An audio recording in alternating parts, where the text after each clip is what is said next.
I don't care who you are, life is going to knock you down. Listen to me, many of you right now, life's got you up against the rope, and you got to do me a favor. Like, you can't give up, you can't give in. Pain is temporary. Pain is your friend. Pain is going to take you to the next level.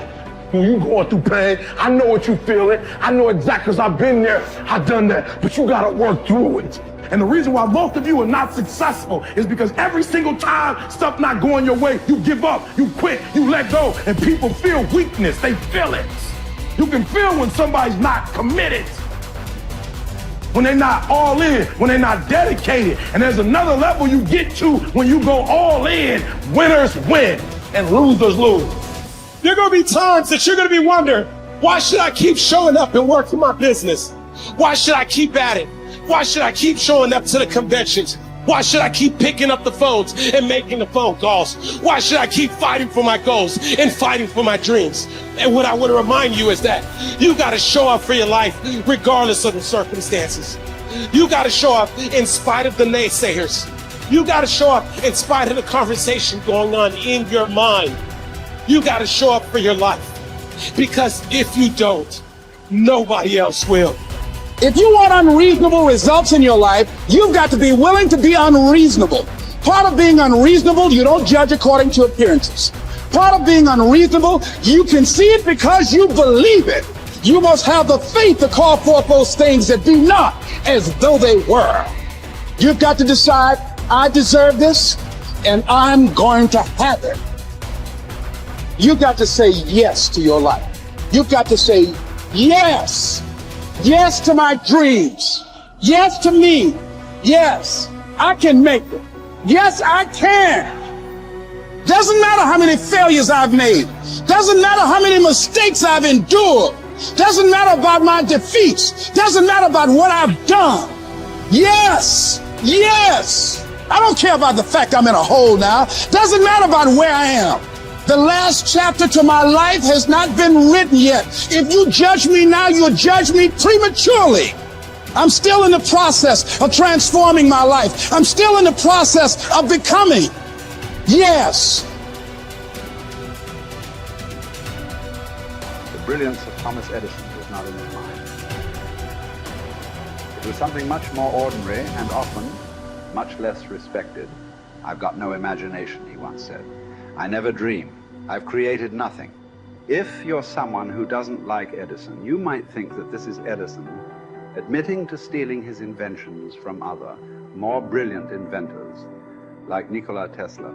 Not quite, but he did readily concede that most of the credit belonged to something other than his brain. The genius hangs around his laboratory day and night, Edison said. If anything happens, he's there to catch it. If he wasn't, it might happen just the same. Only it would never be his. What he's talking about is showing up. The incredible, underrated power of clocking in every day, putting your ass in the seat, and the luck this seems to inevitably produce. Edison lived in his laboratory and never missed a day. Like Gehrig, even when he was sick, when he was tired, or when visited by tragedy or disaster. The modern conveniences we can trace to his lab then owe far more to his body than his brain, to the compounding power of consistency rather than sheer brilliance. It wasn't about inspiration. It was about getting to work, show up and try. Get on the treadmill, pick up the violin, script out some sequence, reach out to some clients, read some reports, lift a couple weights, jog 1 mile, cross one thing off the to-do list, chase down a lead. It doesn't matter what it is. All aspects of our life benefit from this circumscribed kind of discipline. Just as long as you do something every day, that is the important thing. Show up. When you're tired, when you don't have to, even if you have an excuse, even if you're busy, even if you won't get recognized for it, even if it's been kicking your ass lately, once something is done, you can build on it. Once you get started, momentum can grow. When you show up, you can get lucky. Is this still hard? Yes. But the good news is that because it's hard, most people don't do it. They don't show up. They can't even do one tiny thing a day. So yes, you're alone out there on the track in the rain. You're the only one responding on Christmas. But having the lead is, by definition, a little lonely. This is also why it's quiet in the morning. You have the opportunities all to yourself. Don't worry about setting any records. Just report for duty. No excuses. And here's the irony. This is also a way to break records. Consistency is a superpower. Day to day, willpower is incredibly rare. Lowell Gettrig was a solid position player and a good hitter. But his success really was rooted in the fact that he didn't miss many days of work. It's quite likely that had he continued at his normal pace and not been stricken with R's, that he would have put up career numbers that surpassed Babe Ruth.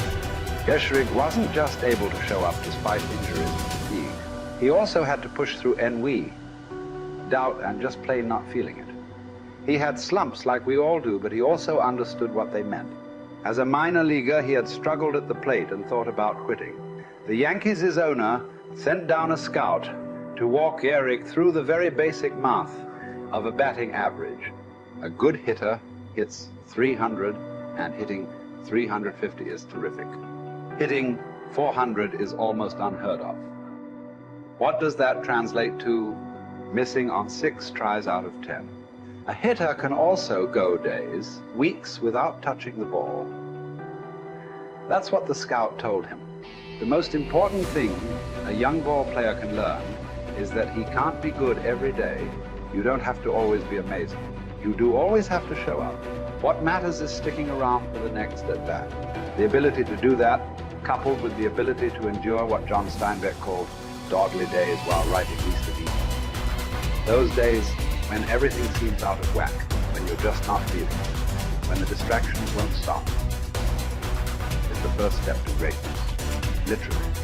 You cannot be great without the self-discipline to do that. One thing a day adds up. Each day adds up. But the numbers are only interesting if they accumulate in large quantities.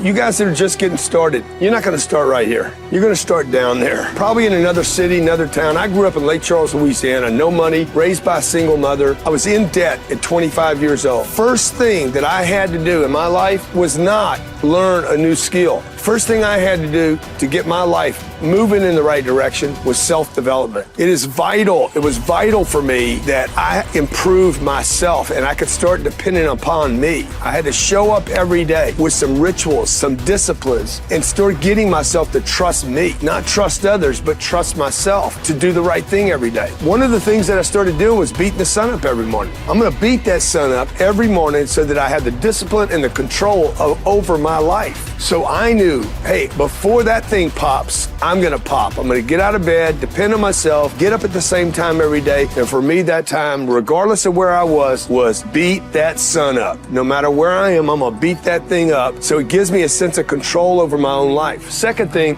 I had to start cleaning up my life and my friends and my environment. When I was younger, between 15 and 25, I was doing crazy stuff in my life. Wasting my weekends. I have the saying, weekends are for the weak. I was drinking, fooling around with a bunch of bad things, bad people. At 25 years old, I cleaned it all up. Quit going to those places. Quit hanging out with people that did not have ethics and discipline in their life. I wanted to build something in my life. I wanted to become someone. And to do that, to become someone in the eyes of the world, just beating that sun up every morning gives me the sense of accomplishment that I did what I said I was going to do, that I woke up when I said I would wake up, and I start building respect for myself, start believing in myself so that I can go out into the world. And maybe today when I go into this meeting that I'm dressed for, they'll believe in me as much as I believe in me, and that'll show up in a contract, a deal, maybe even some money.